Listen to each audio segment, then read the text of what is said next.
அப்போஸ்தலனாகிய யூதா எழுதின பொதுவான நிருபம்.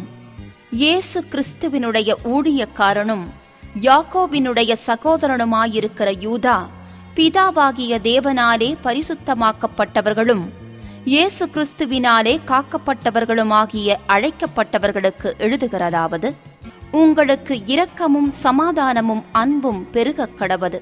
பிரியமானவர்களே, பொதுவான இரட்சிப்பை குறித்து உங்களுக்கு எழுதும்படி நான் மிகவும் கருத்துள்ளவனாயிருக்கையில், பரிசுத்தவான்களுக்கு ஒரு விசை ஒப்புக் கொடுக்கப்பட்ட விசுவாசத்திற்காக நீங்கள் தைரியமாய் போராட வேண்டுமென்று உங்களுக்கு எழுதி உணர்த்துவது எனக்கு அவசியமாய் கண்டது.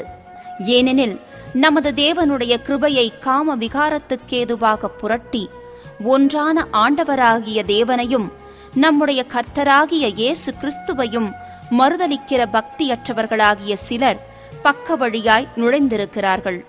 அவர்கள் இந்த ஆக்கினைக்குள்ளாவார்கள் என்று பூர்வத்திலே எழுதியிருக்கிறது. நீங்கள் முன்னமே அறிந்திருந்தாலும் நான் உங்களுக்கு நினைப்பூட்ட விரும்புகிறதென்னவெனில், கர்த்தர் தமது ஜனத்தை எகிப்து தேசத்திலிருந்து வரப்பண்ணி ரட்சித்து பின்பு விசுவாசியாதவர்களை அழித்தார். தங்களுடைய ஆதி மேன்மையை காத்து கொள்ளாமல் தங்களுக்குரிய வாசஸ்தலத்தை விட்டுவிட்ட தூதர்களையும் மகாநாடின் நியாய தீர்ப்புக்கென்று நித்திய சங்கிலிகளினாலே கட்டி அந்தகாரத்தில் அடைத்து வைத்திருக்கிறார். அப்படியே சோதோம் கொமோரா பட்டணத்தார்களும் அவைகளைச் சூழ்ந்த பட்டணத்தார்களும் அவர்களைப் போல் விபச்சாரம் பண்ணி அந்நிய மாம்சத்தை தொடர்ந்து நித்திய அக்கினியின் ஆக்கினையை அடைந்து திருஷ்டாந்தமாக வைக்கப்பட்டிருக்கிறார்கள். அப்படி போலவே சொப்பனக்காரராகிய இவர்களும் மாம்சத்தை அசுசிப்படுத்திக் கொண்டு கர்த்தத்துவத்தை அசட்டை பண்ணி மகத்துவங்களை தூஷிக்கிறார்கள். பிரதான தூதனாகிய மிகாவேல் மோசேயினுடைய சரீரத்தை குறித்து பிசாசுடனே தர்க்கித்து பேசின போது அவனை தூஷணமாய் குற்றப்படுத்த துணியாமல், கர்த்தர் உன்னை கடிந்து கொள்வாராக என்று சொன்னான். இவர்கள் தங்களுக்கு தெரியாதவைகளை தூஷிக்கிறார்கள். புத்தியில்லாத மிருகங்களைப் போல சுபாவப்படி தங்களுக்கு தெரிந்திருக்கிறவைகளாலே தங்களை கெடுத்துக் கொள்ளுகிறார்கள். இவர்களுக்கு ஐயோ!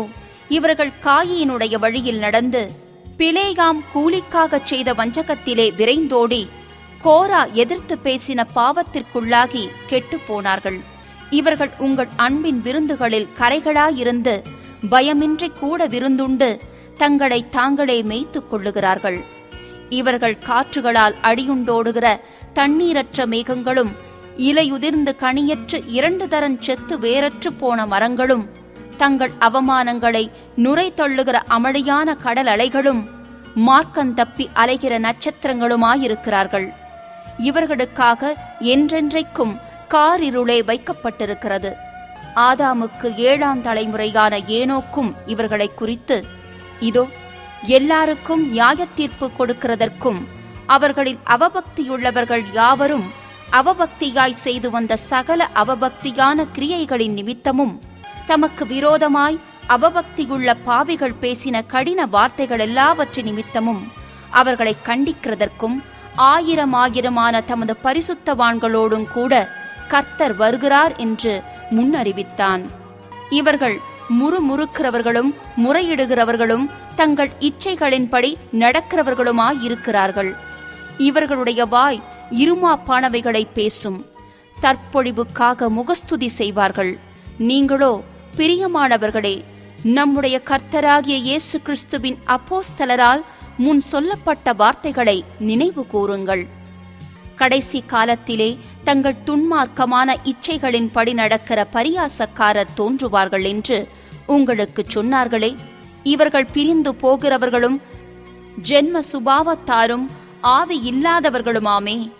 நீங்களோ பிரியமானவர்களே, உங்கள் மகா பரிசுத்தமான விசுவாசத்தின் மேல் உங்களை உறுதிப்படுத்திக் கொண்டு பரிசுத்த ஆவிக்குள் ஜெபம் பண்ணி தேவனுடைய அன்பிலே உங்களை காத்து கொண்டு நித்திய ஜீவனுக்கேதுவாக நம்முடைய கர்த்தராகிய இயேசு கிறிஸ்துவனுடைய இரக்கத்தை பெற காத்திருங்கள்.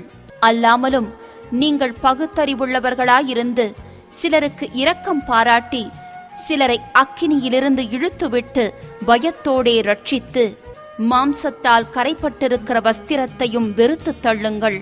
வழுவாதபடி உங்களை காக்கவும், தமது மகிமையுள்ள சந்நிதானத்திலே மிகுந்த மகிழ்ச்சியோடே உங்களை மாசற்றவர்களாய் நிறுத்தவும் வல்லமையுள்ளவரும் தாம் ஒருவரே ஞானமுள்ளவருமாகிய நம்முடைய இரட்சகரான தேவனுக்கு கனமும் மகத்துவமும் வல்லமையும் அதிகாரமும் இப்பொழுதும் எப்பொழுதும் உண்டாவதாக.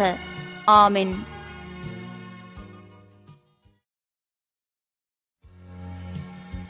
திவ்ய வாசகனாகிய யோவானுக்கு வெளிப்படுத்தின விசேஷம். 1ஆம் அதிகாரம். சீக்கிரத்தில் சம்பவிக்க வேண்டியவைகளை தம்முடைய ஊழியக்காரருக்கு காண்பிக்கும் பொருட்டு தேவன் இயேசு கிறிஸ்துவுக்கு ஒப்புவித்ததும், இவர் தம்முடைய தூதனை அனுப்பி தம்முடைய ஊழியக்காரனாகிய யோவானுக்கு வெளிப்படுத்தினதுமான விசேஷம். இவன் தேவனுடைய வசனத்தை குறித்தும் இயேசு கிறிஸ்துவை பற்றிய சாட்சியை குறித்தும் தான் கண்ட யாவற்றையும் சாட்சியாக அறிவித்திருக்கிறான். இந்த தீர்க்க தரிசன வசனங்களை வாசிக்கிறவனும் கேட்கிறவர்களும் இதில் எழுதியிருக்கிறவைகளை கைக்கொள்ளுகிறவர்களும் பாக்கியவான்கள். காலம் சமீபமாயிருக்கிறது. யோவான் ஆசியாவிலுள்ள 7 சபைகளுக்கும் எழுதுகிறதாவது: இருக்கிறவரும் இருந்தவரும் வருகிறவருமானவராலும் அவருடைய சிங்காசனத்திற்கு முன்பாக இருக்கிற 7 ஆவிகளாலும் உண்மையுள்ள சாட்சியும் மரித்தோரிலிருந்து முதற் பிறந்தவரும் பூமியின் ராஜாக்களுக்கு அதிபதியுமாகிய இயேசு கிறிஸ்துவினாலும் உங்களுக்கு கிருபையும் சமாதானமும் உண்டாவதாக. நம்மிடத்தில் அன்பு கூர்ந்து தமது இரத்தத்தினாலே நம்முடைய பாவங்களற நம்மை கழுவி தம்முடைய பிதாவாகிய தேவனுக்கு முன்பாக நம்மை ராஜாக்களும் ஆசாரியர்களுமாக்கின அவருக்கு மகிமையும் வல்லமையும் என்றென்றைக்கும் உண்டாயிருப்பதாக. ஆமென். இதோ மேகங்களுடனே வருகிறார். கண்கள் யாவும் அவரை காணும். அவரை குத்தினவர்களும் அவரை காண்பார்கள். பூமியின் கோத்திரத்தார் எல்லாரும் அவரை பார்த்து புலம்புவார்கள். அப்படியே ஆகும். ஆமென். இருக்கிறவரும் இருந்தவரும் வருகிறவருமாகிய சர்வ வல்லமையுள்ள கர்த்தர், நான் அல்பாவும் ஒமேகாவும் ஆதியும் அந்தமுமாயிருக்கிறேன் என்று திருவுளம் பற்றுகிறார். உங்கள் சகோதரனும் இயேசு கிறிஸ்துவின் நிமித்தம் வருகிற உபத்திரவத்திற்கும் அவருடைய ராஜ்யத்திற்கும் அவருடைய பொறுமைக்கும் உங்கள் உடன் பங்காளனுமாயிருக்கிற யோவானாகிய நான் தேவ வசனத்தின் நிமித்தமும் இயேசு கிறிஸ்துவை பற்றிய சாட்சியின் நிமித்தமும் பத்மு எனும் தீவிலே இருந்தேன். கர்த்தருடைய நாளில் ஆவிக்குள்ளானேன். அப்பொழுது எனக்கு பின்னாலே எக்காள சத்தம் போன்ற பெரிதான ஒரு சத்தத்தை கேட்டேன். அது, நான் அல்பாவும் ஒமேகாவும் முந்தினவரும் பிந்தினவருமாயிருக்கிறேன். நீ காண்கிறதை ஒரு புஸ்தகத்தில் எழுதி ஆசியாவில் இருக்கிற எபேசு, சிமிர்னா, பெர்கமு, தியத்தீரா, சர்தை, பிலதெல்பியா, லவோதிக்கேயா எனும் பட்டணங்களிலுள்ள 7 சபைகளுக்கும் அனுப்பு என்று விளம்பினது. அப்பொழுது என்னுடனே பேசின சத்தத்தை பார்க்க திரும்பினேன். திரும்பின போது 7 பொன் குத்து விளக்குகளையும் அந்த 7 குத்து விளக்குகளின் மத்தியிலே நிலையங்கி தரித்து மார்பருகே பொற்கச்சை கட்டியிருந்த மனுஷகுமாரனுக்கொப்பானவரையும் கண்டேன். அவருடைய சிரசும் மயிரும் வெண்பஞ்சை போலவும் உறைந்த மழையைப் போலவும் வெண்மையாயிருந்தது.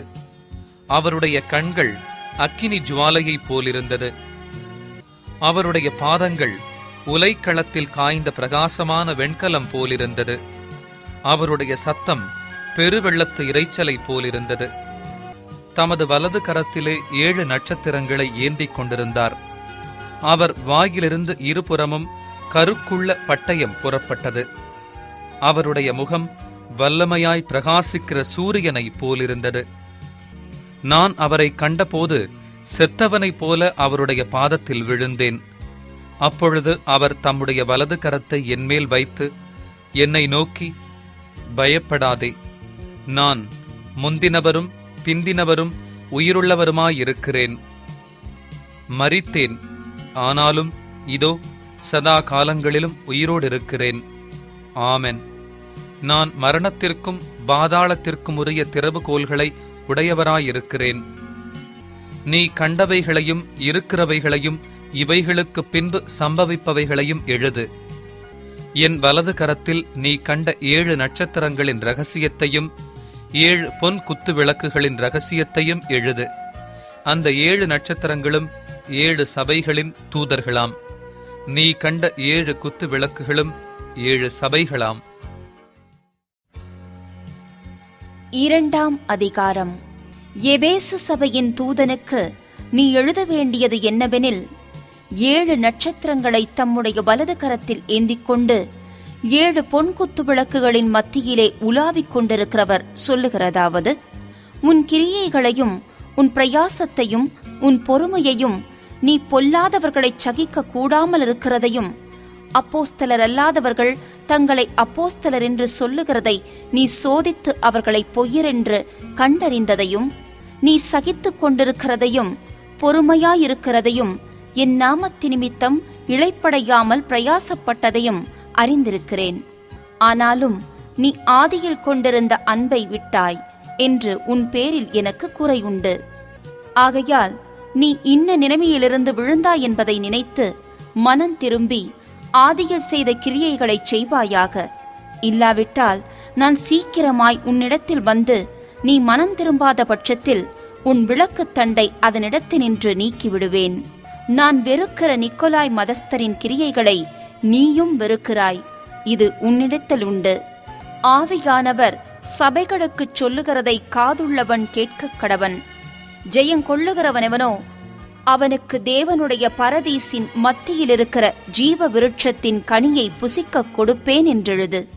சிமிர்னா சபையின் தூதனுக்கு நீ எழுத வேண்டியது என்னவெனில், முந்தினவரும் பிந்தினவரும் மரித்திருந்து பிழைத்தவருமானவர் சொல்லுகிறதாவது: உன் கிரியைகளையும் உன் உபத்திரவத்தையும், நீ ஐஸ்வர்யமுள்ளவனாயிருந்தும் உனக்கிருக்கிற தரித்திரத்தையும், தங்களை யூதர் என்று சொல்லியும் யூதராயிராமல் சாத்தானுடைய கூட்டமாயிருக்கிறவர்கள் செய்யும் தூஷணத்தையும் அறிந்திருக்கிறேன். நீ படப்போகிற பாடுகளை குறித்து எவ்வளவும் பயப்படாதே. இதோ, நீங்கள் சோதிக்கப்படும் பொருட்டாக பிசாசானவன் உங்களில் சிலரை காவலில் போடுவான். 10 நாள் உபத்திரவப்படுவீர்கள். ஆகிலும் நீ மரண பரியந்தம் உண்மையாயிரு. அப்பொழுது ஜீவ கிரீடத்தை உனக்குத் தருவேன். ஆவியானவர் சபைகளுக்குச் சொல்லுகிறதை காதுள்ளவன் கேட்கக் கடவன். ஜெயங்கொள்ளுகிறவன் 2ஆம் மரணத்தினால் சேதப்படுவதில்லை என்றெழுது. பெர்கமோ சபையின் தூதனுக்கு நீ எழுத வேண்டியது என்னவெனில், இருபுறமும் கருக்குள்ள பட்டயத்தை உடையவர் சொல்லுகிறதாவது: உன் கிரியைகளையும் சாத்தானுடைய சிங்காசனம் இருக்கிற இடத்தில் நீ குடியிருக்கிறதையும், நீ என் நாமத்தை பற்றிக் கொண்டிருக்கிறதையும், சாத்தான் குடிக்கொண்டிருக்கிற இடத்திலே உங்களுக்குள்ளே எனக்கு உண்மையுள்ள சாட்சியான அந்திப்பா என்பவன் கொல்லப்பட்ட நாட்களிலும் என்னை பற்றும் விசுவாசத்தை நீ மறுதலியாமல் இருந்ததையும் அறிந்திருக்கிறேன். ஆகிலும் சில காரியங்களை குறித்து உன் பேரில் எனக்கு குறை உண்டு. விக்கிரகங்களுக்கு படைத்தவைகளை புசிப்பதற்கும் வேசித்தனம் பண்ணுவதற்கும் ஏதுவான இடரலை இஸ்ரவேல் புத்திரன் முன்பாக போடும்படி பாலாக் என்பவனுக்கு போதனை செய்த பிலேயாமுடைய போதகத்தை கைக்கொள்ளுகிறவர்கள் உன்னிடத்தில் உண்டு. அப்படியே நிக்கோலாய் மதஸ்தருடைய போதகத்தை கைக்கொள்ளுகிறவர்களும் உன்னிடத்தில் உண்டு. அதை நான் வெறுக்கிறேன். நீ மனம் திரும்பு. இல்லாவிட்டால் நான் சீக்கிரமாய் உன்னிடத்தில் வந்து என் வாயின் பட்டயத்தால் அவர்களோடே யுத்தம் பண்ணுவேன். ஆவியானவர் சபைகளுக்குச் சொல்லுகிறதை காதுள்ளவன் கேட்கக் கடவன். ஜெயங்கொள்ளுகிறவனுக்கு நான் மறைவான மன்னாவை புசிக்கக் கொடுத்து, அவனுக்கு வெண்மையான குறிக்கல்லையும் அந்த கல்லின் மேல் எழுதப்பட்டதும் அதை பெறுகிறவனேயன்றி வேறொருவனும் அறியக்கூடாததுமாகிய புதிய நாமத்தையும் கொடுப்பேன் என்றெழுது.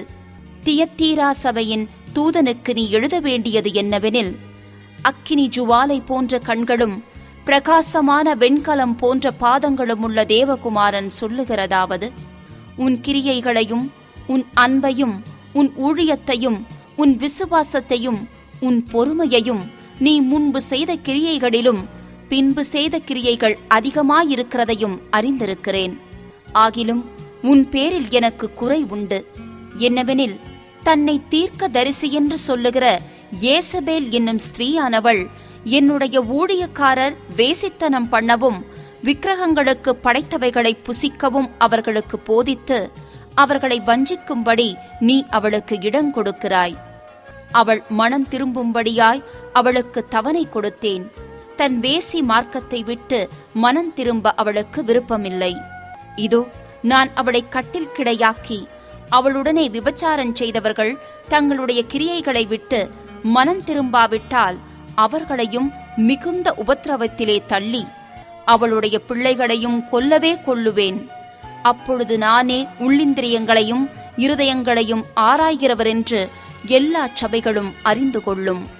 அன்றியும் உங்களில் ஒவ்வொருவனுக்கும் உங்கள் கிரியைகளின்படியே பலனளிப்பேன். தியத்தீராவிலே இந்த போதகத்தை பற்றி கொள்ளாமலும் சாத்தானுடைய ஆழங்கள் என்று அவர்கள் சொல்லுகிறார்களே, அந்த ஆழங்களை அறிந்து கொள்ளாமலும் இருக்கிற மற்றவர்களாகிய உங்களுக்கு நான் சொல்லுகிறதாவது, உங்கள் மேல் வேறொரு பாரத்தையும் சுமத்த மாட்டேன். உங்களுக்குள்ளதை நான் வருமளவும் பற்றி கொண்டிருங்கள்.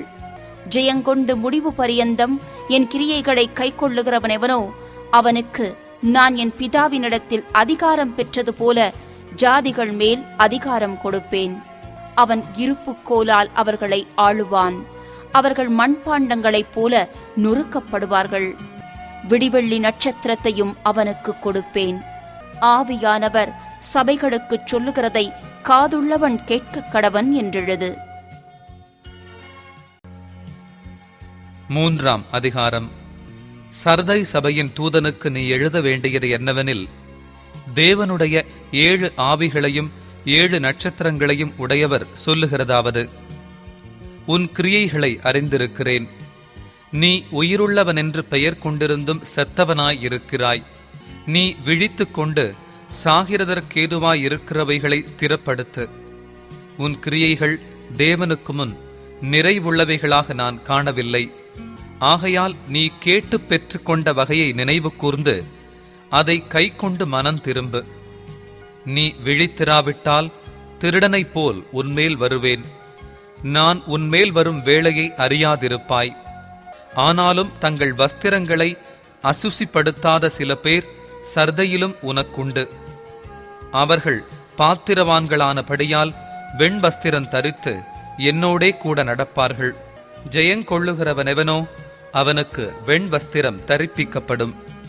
ஜீவ புஸ்தகத்திலிருந்து அவனுடைய நாமத்தை நான் கிறுக்கி போடாமல் என் பிதா முன்பாகவும் அவருடைய தூதர் முன்பாகவும் அவன் நாமத்தை அறிக்கையிடுவேன். ஆவியானவர் சபைகளுக்குச் சொல்லுகிறதை காதுள்ளவன் கேட்க கடவன் என்றெழுது. பிலதெல்பியா சபையின் தூதனுக்கு நீ எழுத வேண்டியது என்னவெனில், பரிசுத்தமுள்ளவரும் சத்தியமுள்ளவரும் தாவீதின் திறவுகோலை உடையவரும் ஒருவரும் பூட்டக்கூடாத படிக்கு திறக்கிறவரும் ஒருவரும் திறக்கக்கூடாத படிக்கு பூட்டுகிறவருமாயிருக்கிறவர் சொல்லுகிறதாவது, உன் கிரியைகளை அறிந்திருக்கிறேன். உனக்கு கொஞ்சம் பலன் இருந்தும் நீ என் நாமத்தை மறுதலியாமல் என் வசனத்தை கைக்கொண்டபடியினாலே இதோ திறந்த வாசலை உனக்கு முன்பாக வைத்திருக்கிறேன். அதை ஒருவனும் பூட்டமாட்டான். இதோ யூதர் அல்லாதிருந்தும் தங்களை யூதரென்று பொய் சொல்லுகிறவர்களாகிய சாத்தானுடைய கூட்டத்தாரில் சிலரை உனக்கு கொடுப்பேன். இதோ அவர்கள் உன் பாதங்களுக்கு முன்பாக வந்து பணிந்து நான் உன்மேல் அன்பாயிருக்கிறதை அறிந்து கொள்ளும்படி செய்வேன். என் பொறுமையை குறித்து சொல்லிய வசனத்தை நீ காத்து கொண்டபடியினால் பூமியில் குடியிருக்கிறவர்களை சோதிக்கும்படியாக பூச்சக்கரத்தின் மேலெங்கும் வரப்போகிற சோதனை காலத்திற்கு தப்பும்படி நானும் உன்னை காப்பேன். இதோ சீக்கிரமாய் வருகிறேன். ஒருவனும் உன் கிரீடத்தை எடுத்துக் கொள்ளாதபடிக்கு உனக்குள்ளதை பற்றி கொண்டிரு. ஜெயங்கொள்ளுகிறவனெவனோ அவனை என் தேவனுடைய ஆலயத்திலே தூணாக்குவேன். அதினின்று அவன் ஒரு காலும் நீங்குவதில்லை. என் தேவனுடைய நாமத்தையும் என் தேவனால் பரலோகத்திலிருந்து இறங்கி வருகிற புதிய எருசலேமாகிய என் தேவனுடைய நகரத்தின் நாமத்தையும் என் புதிய நாமத்தையும் அவன் மேல் எழுதுவேன். ஆவியானவர் சபைகளுக்குச் சொல்லுகிறதை காதுள்ளவன் கேட்க கடவன் என்றெழுது. லவோதிக்கேயா சபையின் தூதனுக்கு நீ எழுத வேண்டியது என்னவெனில், உண்மையும் சத்தியமுமுள்ள சாட்சியும் தேவனுடைய சிருஷ்டிக்கு ஆதியுமாயிருக்கிற ஆமென் என்பவர் சொல்லுகிறதாவது, உன் கிரியைகளை அறிந்திருக்கிறேன். நீ குளிருமல்ல அனலுமல்ல. நீ குளிராயாவது அனலாயாவது இருந்தால் நலமாயிருக்கும். இப்படி நீ குளிருமின்றி அனலுமின்றி வெதுவெதுப்பாயிருக்கிறபடியினால் உன்னை என் வாயினின்று வாந்தி பண்ணி போடுவேன். நீ நிர்பாக்கியமுள்ளவனும் பரிதபிக்கப்படத்தக்கவனும் தரித்திரனும் குருடனும் நிர்வாணியுமாயிருக்கிறதை அறியாமல் நான் ஐஸ்வர்யவானென்றும் திரவிய சம்பன்னனென்றும் எனக்கு ஒரு குறைவுமில்லை என்றும் சொல்லுகிறபடியால் நான் நீ ஐஸ்வர்யவானாகும்படிக்கு நெருப்பிலே புடமிடப்பட்ட பொன்னையும் உன் நிர்வாணமாகிய அவலட்சணம் தோன்றாதபடிக்கு நீ உடுத்திக் கொள்வதற்கு வெண் வஸ்திரங்களையும் என்னிடத்திலே வாங்கிக் கொள்ளவும் நீ பார்வையடையும் படிக்கு கண்களுக்கு கலிக்கம் போடவும் வேண்டுமென்று உனக்கு ஆலோசனை சொல்லுகிறேன்.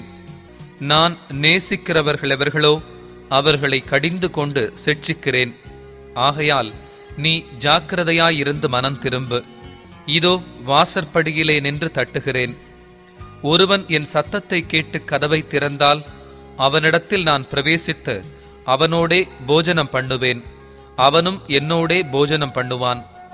நான் ஜெயங்கொண்டு என் பிதாவினுடைய சிங்காசனத்திலே அவரோடே கூட உட்கார்ந்தது போல ஜெயங்கொள்ளுகிறவனெவனோ அவனும் என்னுடைய சிங்காசனத்தில் என்னோடே கூட உட்காரும் படிக்க அருள் செய்வேன். ஆவியானவர் சபைகளுக்குச் சொல்லுகிறதை காதுள்ளவன் கேட்க கடவன் என்றெழுது என்றார். 4ஆம் அதிகாரம். இவைகளுக்கு பின்பு இதோ பரலோகத்தில் திறக்கப்பட்டிருந்த ஒரு வாசலைக் கண்டேன்.